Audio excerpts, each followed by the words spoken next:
You know that feeling when your brain is it's like a browser with 1,000 tabs open. There's music playing from somewhere, and the whole system is just lagging. That's what we're talking about today.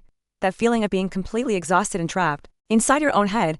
We're diving into some ideas that look at this through the lens of OCD and depression. And they offer this really radical concept.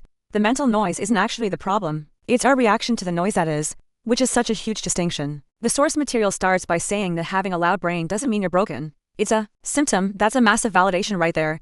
But here's the part that feels so wrong at first. Our instinct to fight these thoughts, to push them away, that's what actually makes them stronger. You would think you should try to push a bad thought away, but it all comes down to how your brain prioritizes things when you fight a thought. When you mentally scream at it, you're basically tagging it as a major threat. So your brain, just trying to do its job and keep you safe, keep serving the thought up to make sure you're paying attention to this supposed danger. It's like trying to hold a beach ball underwater. The more you push, the more forcefully it's going to shoot back up in your face. That is the perfect analogy. And this is where the perspective pivots. The goal isn't to silence your mind, you can't. Its job is to think. The goal is to change how you engage with all that chatter. Now, just don't engage sounds simple, but it's not. This approach is different from just positive thinking, which is really interesting because positive thinking can be just another form of wrestling. You have an intrusive thought, and then you try to argue with it by forcing a positive one. You're still in a debate, you're still engaged instead. The focus is on acceptance-based approaches. You might hear about ACT, which is acceptance and commitment therapy, or ERP, exposure and response prevention. These sound a little clinical, so let's break them down. ACT is about accepting the noise is there, not liking it, just acknowledging it,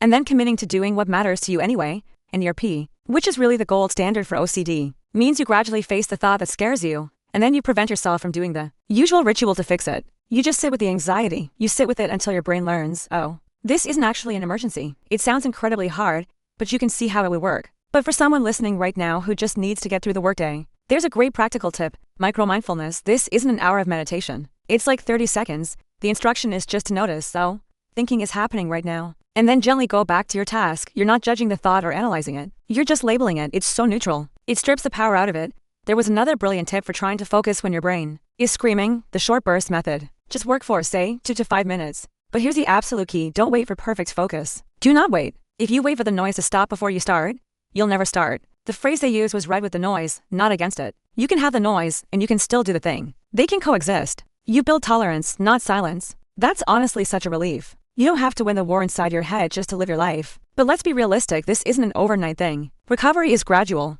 But the most hopeful takeaway is that it's never too late. It doesn't matter if it's been 6 months or 20 years, the brain can relearn. It is important, however, to find a therapist who specializes in this. A general therapist might not understand these specific feedback loops and could accidentally make it worse. You need someone who gets it. So, this is a question we want to leave you with. If you stopped waiting for your mind to be quiet before you started living, what could you do in just the next 5 minutes?